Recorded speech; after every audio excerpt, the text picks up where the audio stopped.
Hello again, everyone. Welcome to this episode of the Calamasa Insider Podcast. I am Will Kolbow, City Manager for the City of Calamasa, and I'm not sure how this episode is going to go today because there's not a whole lot to talk about, so this actually might be one of our shorter episodes. And when I brought the show back and made it into a weekly podcast, I did talk about the fact that some of the shows might be shorter. Well, that hasn't come to fruition really yet because there has been a lot of talk about, but we're kind of in a lull period. We're getting, closer to the holidays. The election is, behind us in terms of the actual votes taking place. Now we're still in the counting phase, which I'll get to in a moment. But that's probably neither here nor there. The point is that looks like we're going to have some changes, at least one change that looks like for sure on the city council, perhaps two. I think the results are still too close to call now for right now, but that may be the case as well. I do want to talk briefly, really quick about the episode last week. So, I obviously got very passionate about what I was talking about. And, I was surprised. I thought maybe I'd get a little blowback from that, but I was actually surprised and really pleasantly surprised to see that the feedback I got was actually very positive. I got an email from a gentleman that, told me, you're doing a good job. Don't let the negativity get to you. There's a lot more into it than that. But the fact that someone took the time to not just write an email, but it was a pretty lengthy email to talk about, that I'm the right person for the job, was really, really touching to me. And it really, those are the kind of things that do motivate you. I think, again, I'm human just like anybody else. And I think that, wherever you work, no matter what you do for a living, most people want to do a good job, and most people want to get positive feedback from whoever, they're serving, whether it's their boss, in my case, 5 bosses. And, by kind of extension, the boss of the 5 council members is the public. And so getting feedback from that public that we serve, that kind of gives you confirmation that, yeah, maybe you are doing the right thing. Because sometimes you do question yourself. And I think people, if you're being honest with yourself, sometimes you do question yourself, right? And you question whether you're doing a good job, whether you're the right person in that position, whether this is the right field for you. Sometimes, and inevitably, those doubts are going to come into your mind. And so to get that feedback felt really good. And it's very motivating. And so it motivates me to do even more for this community than I already was. So I really do want to say I appreciate that. So let's look at where we are with the latest election results. So this is as of last night. I pulled up the results. They posted 6 p.m. daily. And so this is the latest from the Riverside County Registrar of Voters for the city council race. Currently in first place is Eric Cundiff with 2,849 votes. That's 27.8% of all votes cast. In second place is Linda Molina with 2,348 votes. That's 22.91% of the vote. In third place is Edgar Garcia with 1,792 votes. That is 17.48% of the vote. Wendy Hewitt is currently in fourth place with 1,745 votes. That is 17.03% of the vote, and that is 47 votes behind Edgar Garcia. And in fifth place is Bill Davis with 1,515 votes, 14.78% of the vote. So it's really hard to tell how many more votes are left to be counted because in our race. Because one of the things that you have to understand is that the county puts out an estimate of the number of votes left to count every day. So when they post the results, they also are required to post a report that kind of breaks down how many votes they estimate to have left to count. Well, that's county-wide, so we don't know how many of those votes are in Calamasa. So, for example, there was a day where they actually were able to process over 80,000 votes, but only about 300 of those votes were here, or actually less than 300 votes of those ballots were from Calamasa. But there was only 12,000 votes, it looked like, counted yesterday, and yet we also had about 300 ballots from Calamasa. So we were a much bigger percentage of that count than we were of a couple of days ago. So it's really hard to tell, how many votes are left within our city. But what we do know is that the official canvass must be completed and certified by the county registrar by Tuesday, December 3rd. So that means all the votes that were were eligible or properly cast ballots have to be counted by Tuesday, December 3rd. So the work that's going to start happening now is two things. Most of the mail-in ballots are counted. So it's mostly going to be focused on provisional ballots, that were received on election day. They have to be verified to make sure that, number one, they didn't vote more than once, and number two, that the people registered late to vote are indeed eligible to vote. The other thing that has to be cured is signatures for mail-in ballots. So if a ballot was received without a signature, or the signature didn't match what was on file, people may have registered to vote years ago. Maybe their signature changed, so maybe it is them, or maybe it's not. If there's fraud or something like that, which happens. It doesn't happen on a big scale like some people may think, but it happens. And so there's about 12,000 of those ballots that have to be what they call cured. So they have to go out and verify the identity of the person. And so there is some verification that has to take place, and that is a little bit more labor intensive. So the count is definitely going to slow down, but they still have a couple of weeks to get that work done. And the registrar is working 6 days a week right now. So they work Monday through Saturday. And again, more results will be posted this evening, November 15th. And there will also be another update on Saturday, November 16th. And, we do have one race. The difference between third and fourth place, as I stated earlier, is only 47 votes. And that's not a lot of votes.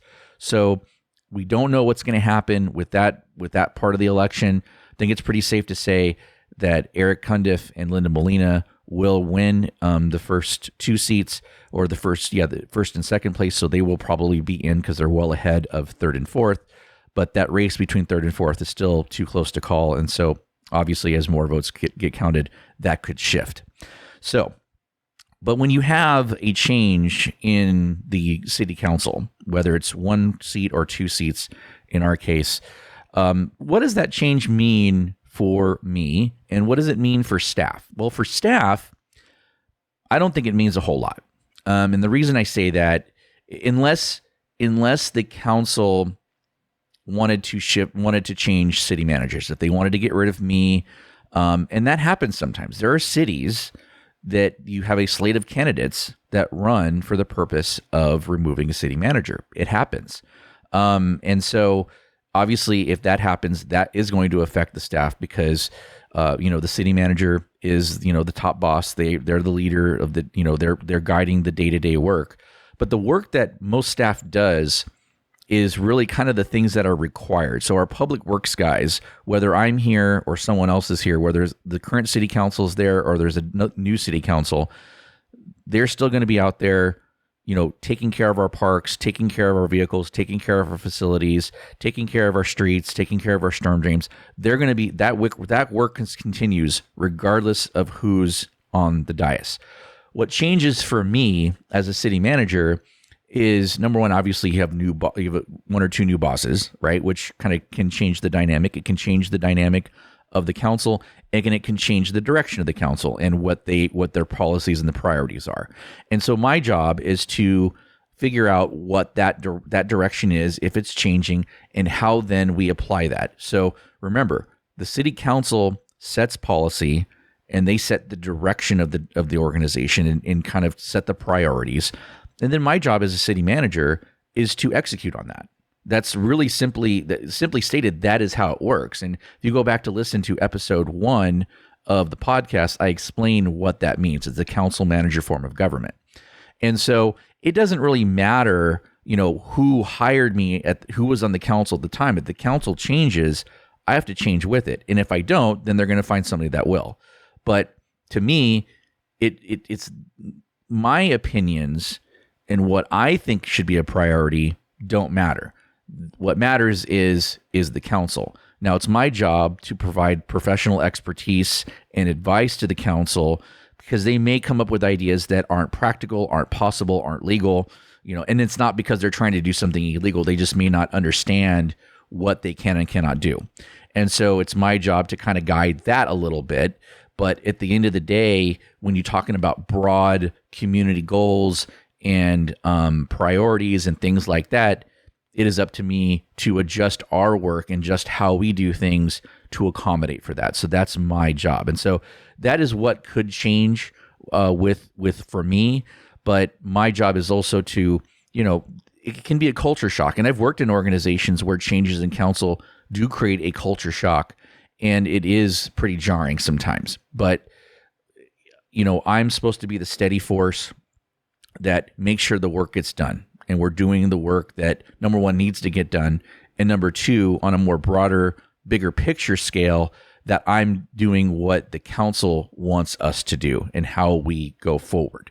So that's how I look at it.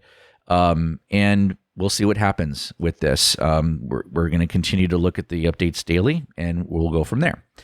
By the way, regardless of the results, like I said, the official canvass has to be done by Tuesday, December 3rd. So we're going to swear in the new council, and that'll occur at a special city council meeting on Tuesday, December 10th at 6 p.m. So that is already scheduled, not officially yet, but that is our plan at this point. So if you want to attend that meeting, it will be streamed live, just like all of our city council meetings are. That will be Tuesday, December 10th at 6 p.m. at the Senior Center. A couple of holiday events that I want the community to be aware of. Our tree lighting is going to be a little early this year because Thanksgiving happens so late this year. It's the latest it can occur on November 28th. So our tree lighting will be next Friday, November 22nd at 5 p.m. here at City Hall. And we're actually, this is going to be our third time doing this event, and it's getting really popular. It grew by a lot, and we ran out of room almost. So this year, in addition to the parking lot in front of the Senior Center and City Hall, we're actually also going to use the Senior Center inside for additional activities for this event. So it's growing every year, and so we're looking forward to that. So I hope to see the community out there again next Friday, November 22nd, 5 p.m. at the Senior Center.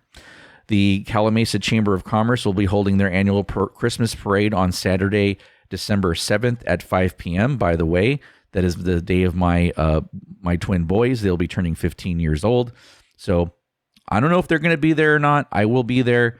I'm hoping my family can go, but we'll see. For more information on that, again, this is an event put on by the Calamasa Chamber of Commerce, but the city does provide the labor to close the streets and do the cleanup and things like that. So every year, the council approves us to do that free of charge. So we don't charge the Calamasa Chamber of Commerce for that. We eat that cost at the direction of the council as a good faith gesture, a goodwill gesture to the chamber and to the community. So again, that'll be on Saturday, December 7th at 5 p.m. For more information or to sign up to participate, you can visit calamasachamber.com/events. So our upcoming city council meeting has one business item on it, and we're going to be talking about two public safety ordinances. And if you want to read, I'm not going to go too far into the details on these two ordinances, but if you want to read the full staff report and the ordinances and all the agenda items that are on the agenda, including the consent calendar, you can visit calamasa.gov and then click on agendas and minutes. So the public safety ordinances that we're bringing forward for council consideration are in consultation with our sheriff's ad hoc services ad hoc committee consisting of Mayor Pro Tem Wendy Hewitt and Councilmember John Manley. And this is one of these is an ordinance that Councilmember Manley had suggested. So that Councilmember Manley, he works in law enforcement. He used to work as a police officer for the city of Redlands. He still works in law enforcement, but in a different agency now.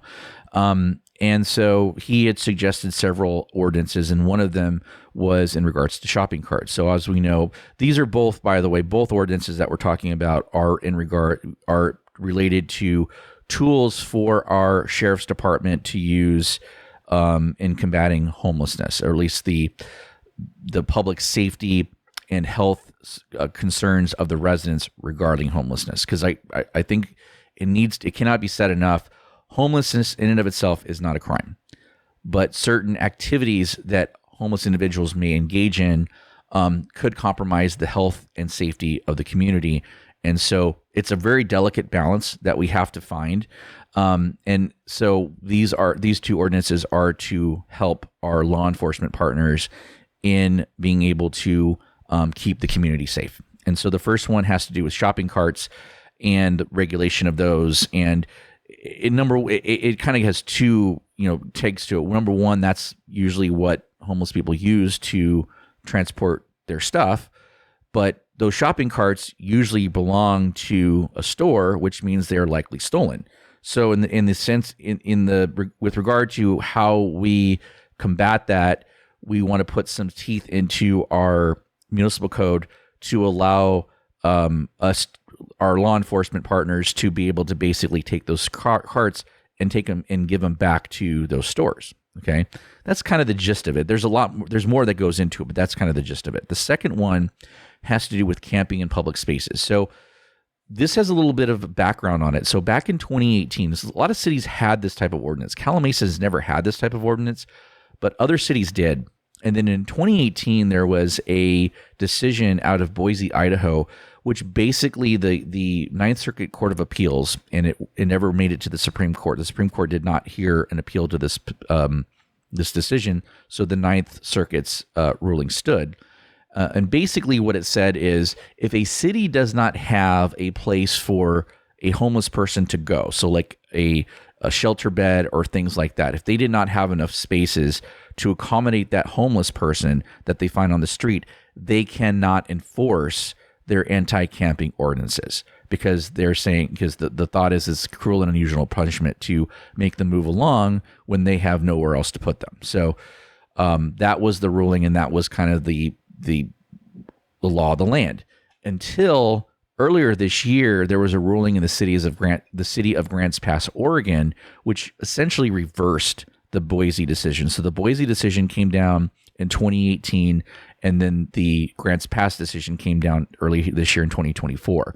So now these camping ordinances can be enforced once again, and so we are now putting one of those on our books that is compliant with the law and is defensible. And again, it's another tool for our law enforcement partners. So if you want to read more about that, visit our website at calamasa.gov and click on agendas and minutes. It's the November 18th meeting. So I just want to talk about a couple of other things that went on this week. As I mentioned last week, Chief Tim O'Connell was the keynote speaker at the Veterans Day event in Yucaipa. Unfortunately, I had a family commitment, so I was not able to attend, but Chief told me that it went really well. And of course, that's no surprise, because the Chief is a great speaker. So I hope that the community was able to check that out. I participated. We have an ongoing implementation of permitting software. So right now we don't have an electronic permitting solution for our for individuals and developers and things like that. So we're implementing that to, number one, increase our proficiency in customer service on the customer side of things, but also to help us route things more efficiently and know where things are, because it sometimes gets a little bit wonky, especially on large submittals. So it's a tool for us to be able to process things more efficiently and effectively. So that's ongoing. The selection for that took place a while ago, but now we're in the middle of implementation. I'm not sure when we're going to be able to roll that out, because there's still a lot of work to be done, but stay tuned on that. Also, as I've talked about in the past with Oak Valley Town Center, I gave an update on that a couple of weeks ago on the show, about a month ago, actually. And I continued to have meetings with the existing developers. And we even had a meeting with the bank that has a credit lien on the bankrupt town center. So staff had a meeting with Pegasus Bank this week just to kind of talk things through and what's happening and everything like that, what their goals are. Because again, I think that it is an eyesore for the community, number one, to have just this half-done grading that's just sitting there growing weeds, creating issues with flood control, right? Because obviously the land has changed, and so the water flow changes, and that can affect things, especially as we start to enter another rainy season. So they have to go out there and shore that up to make sure that we don't have damage to our natural habitat, right? So that's really important. So these, in addition to trying to get our public infrastructure built through there, because obviously there's a very important thoroughfare there as an alternative to the freeway and Calamasa Boulevard. So, there's a lot of things at play in this project, not just for economic development, but for public infrastructure as well, and for public safety, quite frankly. So we continue to have meetings, and we had several meetings this week in regards to that. Yesterday, we had our, we usually have it biannually, but we actually haven't, I looked at my calendar, we hadn't actually met in 6 months. We have a joint collaboration meeting with the City of Yucaipa, Yucaipa Valley Water District, the Yucaipa Calamasa Joint Unified School District, and Crafton Hills College. And it's just an opportunity for us to all get together to talk about what's happening in our cities and how we can collaborate better, because regional approaches on issues, especially different the entities coming together, there's a lot of overlap, right? So for us to get together on a regular basis to talk about how we can work better together, and so that we're aware of what's happening at each other's agencies. And it's really important to know things so that we can put things that we're doing into proper context. So those meetings are very, very valuable and very important. Later that day, yesterday, I attended the San Gorgonio Pass Municipal Advisory Committee meeting. Both the cities of Calamasa and Beaumont were invited to provide updates. Now, the MAC basically represents unincorporated areas. Now, they're not an elected board, but they are, they give advisory advice to the supervisor's office, who ultimately is kind of the elected official for the region, right? So for all the unincorporated areas, their elected official is, in our case, it's Ixchel Gutierrez of District 5. So, but it's important for them to understand what's happening in our cities as well, and for us to collaborate. Again, it's about the regional approach. It's about understanding what we're doing. So there's not a disparity of things happening and things kind of happening in a vacuum, right? That's why it's so important. One of the things I emphasized in my update was my appreciation for our regional collaboration with both the cities of Beaumont and Banning. I've said this before.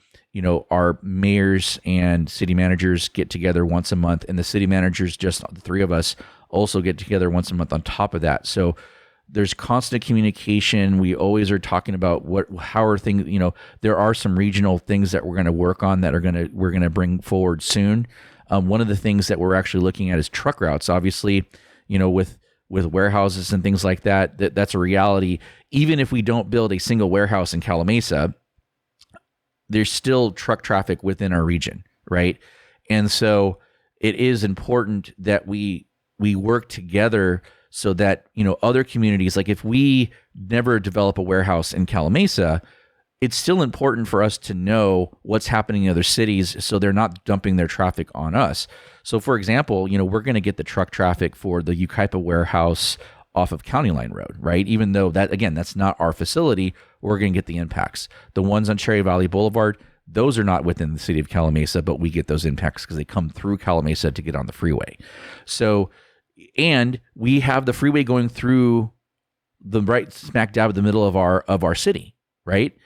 And AB 98, again, regardless of whether you have warehouse development or not, requires you to have truck routes on your books and as part of your circulation element. So these are things that we have to talk about, and we're going to have to explore regardless of decisions that we make locally, because there are still regional impacts that are coming to us that we have no control over, right? So we have to make sure that we have a seat at the table, that we're preparing for those things so that our interests are accounted for. So that's another thing that we're working on. And then last night, I attended the Cal Cities Riverside County Division meeting, which was so Linda Molina, our council member, was the chair of the Riverside County Division this year. It was her last meeting as chair.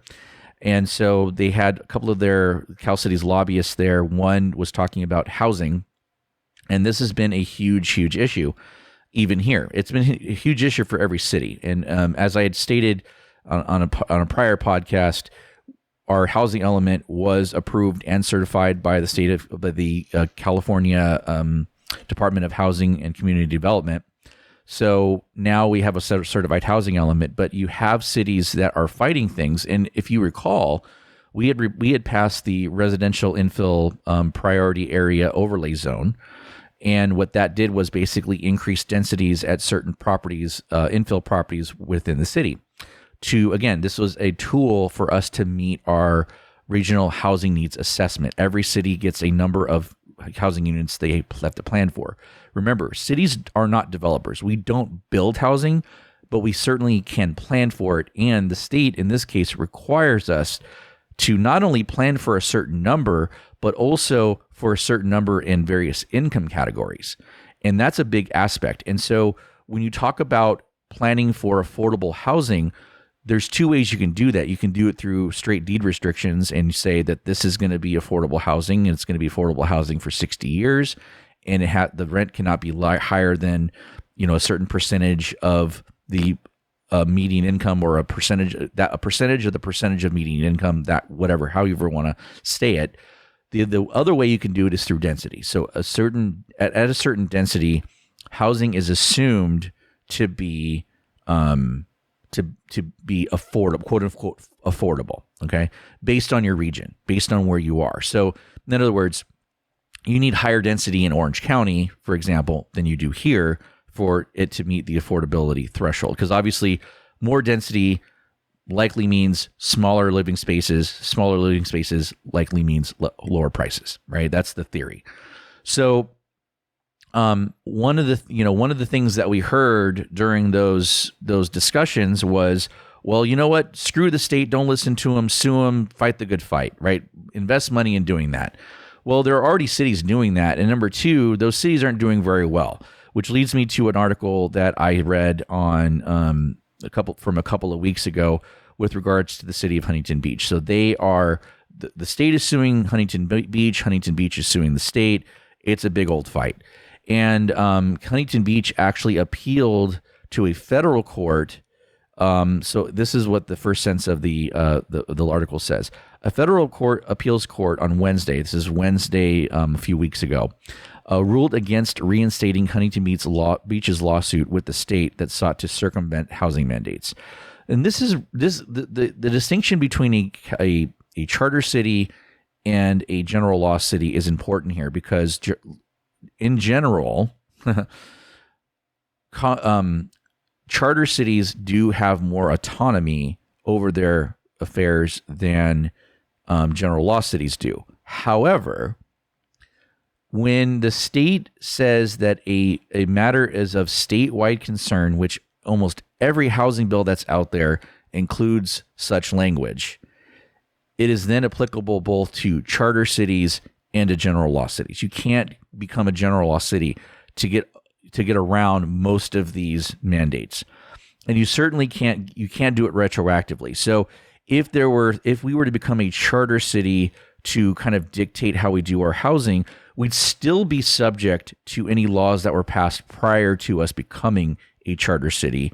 And the state has gotten wise to that and basically is passing every housing law with that language that this is of statewide concern. So therefore it applies to charter cities as well as general law cities. So that is why it is difficult to fight that fight. It's expensive to fight that fight. Obviously, Huntington Beach, a large city in Orange County, has the deep pockets to be able to fight this. And, we don't.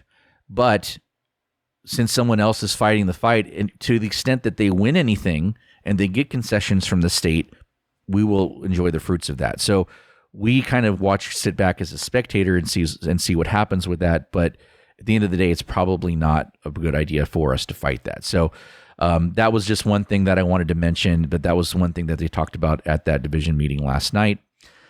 So I said this might be a short episode, and looking at the clock, it probably was not as short as I thought it was going to be. So we're going to go ahead and wrap it up. The next city council meeting is Monday, November 18th at 6 p.m. This coming Monday at the Norton Young Love Senior Center. You can attend in person or watch on the city's YouTube page by going to calamasa.gov/YouTube, then clicking on the live tab. Also, another reminder that our tree lighting is next Friday, November 22nd, starting at 5 p.m. at City Hall. This is the Calamasa Insider Podcast. I am Will Kolbow, and I will talk to you again next week. Have a great weekend.